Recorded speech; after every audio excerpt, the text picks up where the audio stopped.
So here we are at Kenny and Ray's den. Let's see what they're up to.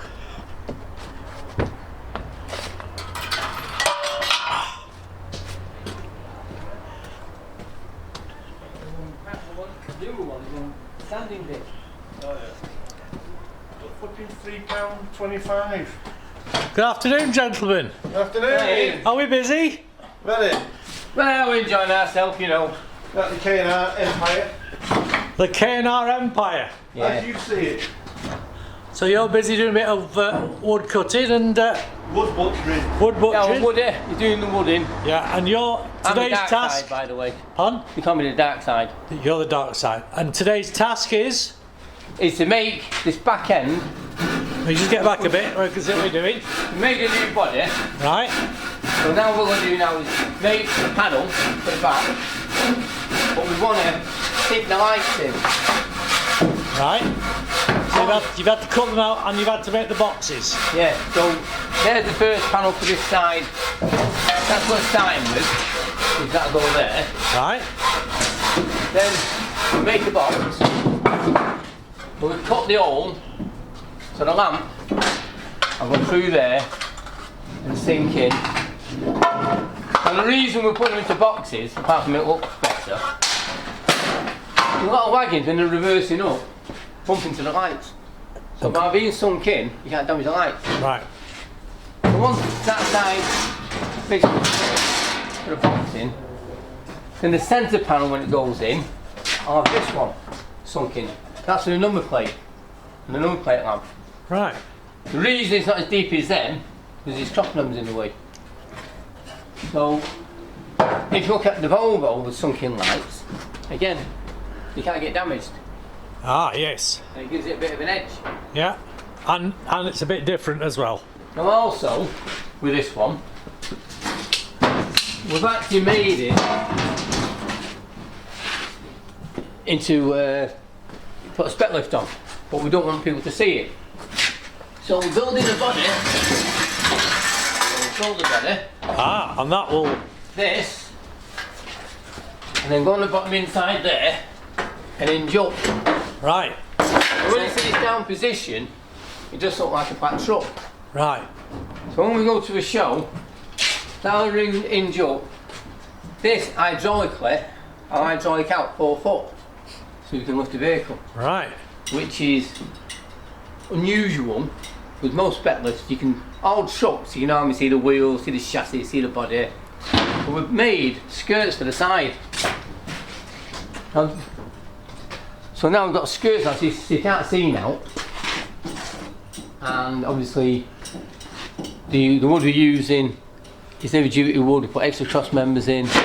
So this could say take 4 or 5 ton of truck on the back of it. All right. So you can exhibit 2 things at once. So if we want to get truck on the back of this, we'd put it onto our most FJ, reverse up to it and back it on. Ah, right. And then we could take it on the spec lift. Ah. So you can go to a show with 3 exhibits. There's all sorts unusual about this one.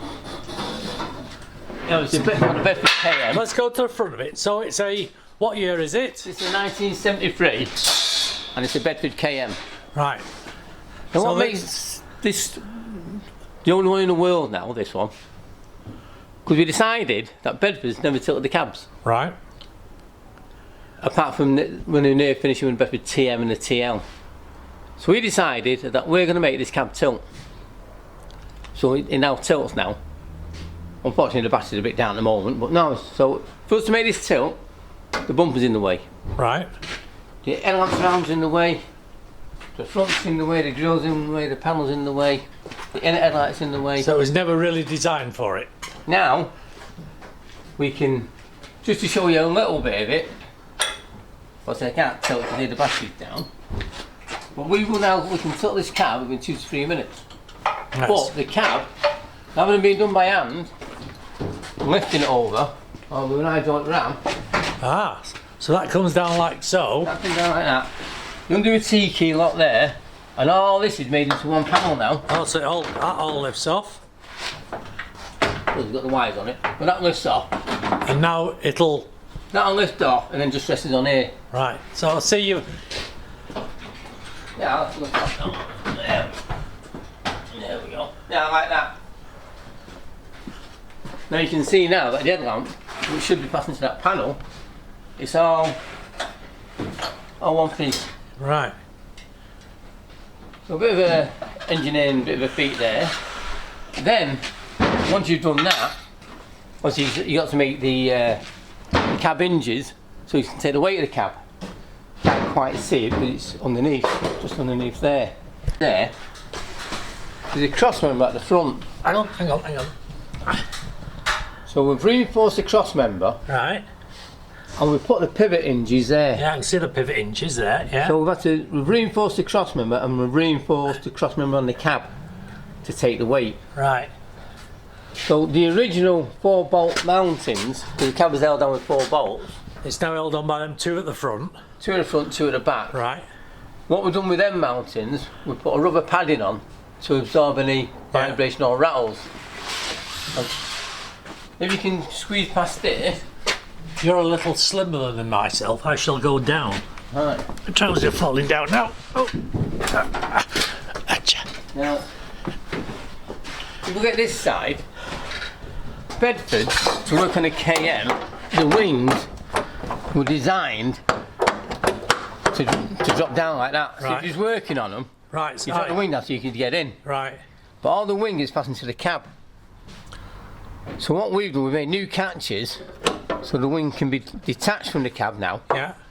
Now, it's fine, but the radiator is normally here and runs down the side of the cab with hoses, so all that's had to be remodified. So new you brackets. shifted the header tank around the corner there. The air cleaner is bolted to the cab, So that's down on the engine. down there, bolted to the engine. So then you've got the cab then, once it's down, has to fasten. So The that's, safety. they're the locks. They're the lock. When the cab goes up, it has to have a safety bar. Yeah. But then you've got things like, that's a bit more involved, like the handbrake. It's an air handbrake. If the handbrake, if the cab goes up, so do the hoses, which is an extra 19 inches. We've got to find somewhere for the hose to go without jamming. Right. The power steering reservoir is bolted to the cab, so that has to come off the cab, re-alter the pipes, and fasten on the chassis. Right. And then you've got the excitator linkage, which runs from the cab all the way down and it pushes the throttle, but it can't now. So now it's converted to a cable which pulls the accelerator. Oh, right. Yeah. But then you've got the stop cable. Well, that should be easy.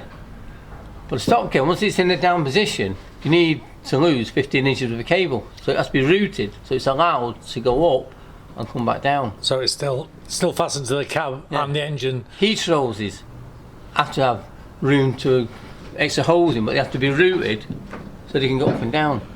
Then you've got the gear lever boot, which is one hiccup you've got, which we've got out of that. Then I'm just showing you the cab. Are we going this other? Where are we going? This side. Sorry, here we've now converted it so it has an electric hydraulic pump. And once we press the switch and everything's down and off, the cab will go up electrically. Right. Now originally we're only going right over, but we pulled it back. So basically when it goes up, once it's in its, the engine is straight like that, we stopped it. Right. If you go past over centre, you get more strain on everything. And the weight goes the wrong way. And when it does go up, unfortunately the battery's flat at the moment, it looks quite Yeah. a good thing. Quite different, as they say. Yeah, but then you've got one of the biggest problems is the steering. With the steering, is a power steering and it's a fixed column. We can't tell the cab if the column's in the way, can you? Right. So what we've done is this.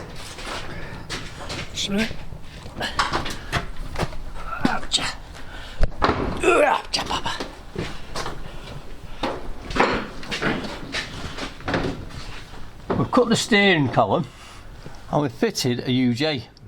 Right. I'll put a bracket then on here. So as the cab tilts, the UJ, it allows it to tilt. Ah, yes. But then you've got the pedals at the floor. So you've got a much bigger hole in the floor. So what you do then is we've made a separate panel which slides on and just locks in with a T key. Takes about 2 seconds to take it off and put it back. Right. And then I'm saying about the handbrake. So you get the cab to tilt, it's an air handbrake. So what we've got to do, if you see, is extend the hoses, but give them enough room to flex up and come down. And a few little bits and bobs.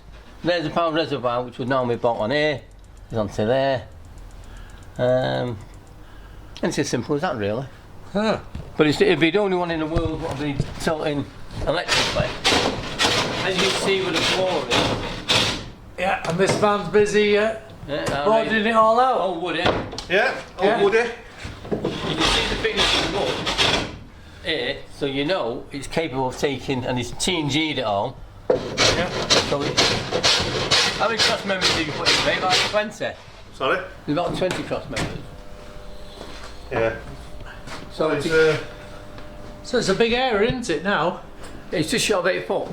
But you shortened the chassis, didn't you, by? We moved the no, we didn't shorten the chassis. We moved the axle forward slightly Right. to accommodate the underslope. Oh, right, yeah. But the body has to be wide because the wings are wide. Right. So it's quite a wide bit. This was a tipper originally. Right. Oh no, see then. There'll be a few little more gadgets on it before it goes out of here. Yeah. And do we have a completion date? It'll be this month. This month? It all depends on the snagging. You know, the actual, so it looks in one piece, is mid-November, which is what we're in now. The final finish. And then it's just a matter of, say, the snagging. We tried the hydraulics, it lifts the van up. There's a lot of work involved in doing the structure to take the spec lift. Yeah, to spread the load. So it's that spec lift would actually take a big truck. We would only lift like a transit or something. Yeah. It's, but as I say, I'll get people going because they don't expect it. Yeah. They don't expect it to go to a show, panel lift up in it and it hydraulically booms out. Anyway, I better clear off so you lads can progress Yeah. the work. Nice meeting you, lads. I shall. It always is. Oh. Say that again in front of the camera. It's what? You don't normally say that. Right. No. Bye bye. Right. Bye. Hey. Watch your trip, Wyatt. They're busy lads, as you can see.